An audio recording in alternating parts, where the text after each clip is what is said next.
नमस्कार, आप देख रहे हैं हरियाणा डायरी और मैं हूं आपके साथ शिवम चतुर्वेदी। मुख्यमंत्री नायब सिंह सैनी एक के बाद एक फैसलों से प्रदेश के सभी वर्गों को सौगात दे रहे हैं, जिससे किसान से युवा और हरियाणा का रहने वाला हर वर्ग लाभान्वित हो रहा है। कृषि और उन्नत और आधुनिक बनाने पर जोर दे रहे हैं, जिससे किसानों को ज्यादा से ज्यादा लाभ हो सके। नायब सरकार ने बाजरा किसानों को अब तक भावांतर के रूप में 1,285 करोड़ रुपए दी है।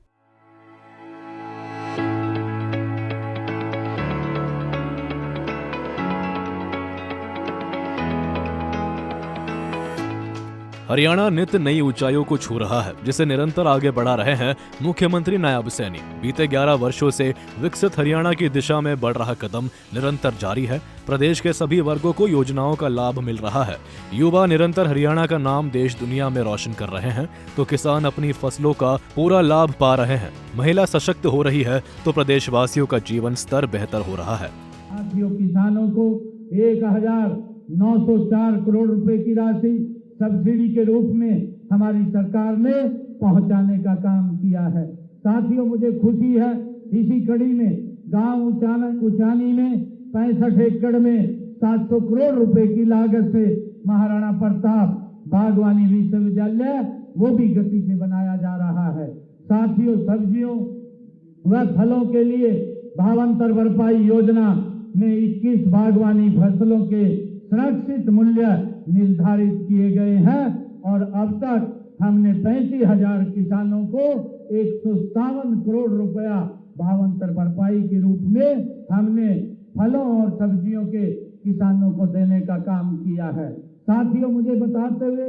ये भी खुशी है कि जो हमारा बाजरे का किसान है, बाजरे के किसान को भी हमारी सरकार भावांतर भरपाई देने का काम कर रही है। हमने उसको भी इसमें योजना में शामिल किया है। अब तक हमने बाजरा के जो हमारे किसान हैं उनको भावांतर के रूप में 1,285 करोड़ रुपया देने का काम ये हमारी सरकार ने किया है। साथियों, फसल विविधीकरण के लिए हमारा किसान अगर धान की फसल जिसमें ज्यादा पानी लगता है, अन्य फसल लगाने पर मेरा पानी मेरी विरासत योजना के तहत किसानों को हम 8,000 रुपए प्रति एकड़ के हिसाब से उनको इंसेंटिव के तौर पर देने का काम ये हमारी सरकार कर रही है। और साथियों, मैं बताना चाहूंगा, अब तक हमने हरियाणा प्रदेश के अंदर जिन हमारे किसानों ने फसल का विविधीकरण किया है, धान के स्थान पर अन्य फसल उन्होंने उगाई है, तो उनको 167 करोड़ रुपया हमने पहुंचाने का काम हमारी सरकार ने किया है। साथियों, राष्ट्र का निर्माण संकल्प, संगठन और संवेदना से होता है। नेताजी सुभाष चंद्र बोस का पराक्रम और दीन बंधु सर छोटू राम जी की करुणा और दोनों मिलकर भारत के चरित्र को पूर्ण बनाते हैं। वहीं बसंत पंचमी हमें बताती है कि ज्ञान और संस्कृति के बिना कोई भी पराक्रम वो स्थायी नहीं हो सकता। साथियों, इसीलिए आज की पीढ़ी को इतिहास से प्रेरणा लेकर के शिक्षा, नवाचार और नैतिक मूल्यों के साथ हमें आगे बढ़ना होगा।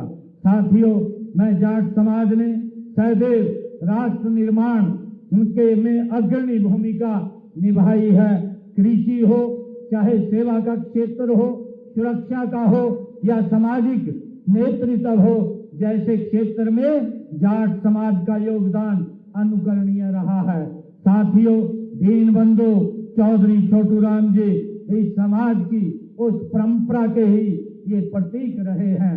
साथियों, जिसमें साहस के साथ संवेदनशीलता और स्वाभिमान के साथ सेवा का अद्भुत संतुलन वो दिखाई देता है। साथियों, मुझे विश्वास है कि कुरुक्षेत्र की यह पावन धरती, जाट समाज की यह एकजुटता और युवाओं की यह ऊर्जा हरियाणा को नई ऊंचाइयों तक ले जाएगी। राष्ट्र के निर्माण में हरियाणा की नायब सरकार लगातार लगी हुई है।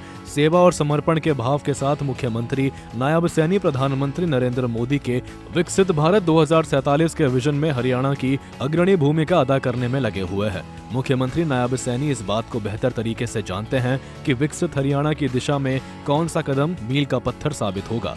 लिहाजा बिना रुके बिना थके समाज के सभी वर्गों को विकास की सौगात और विकसित हरियाणा का मूल मंत्र दे रहे हैं।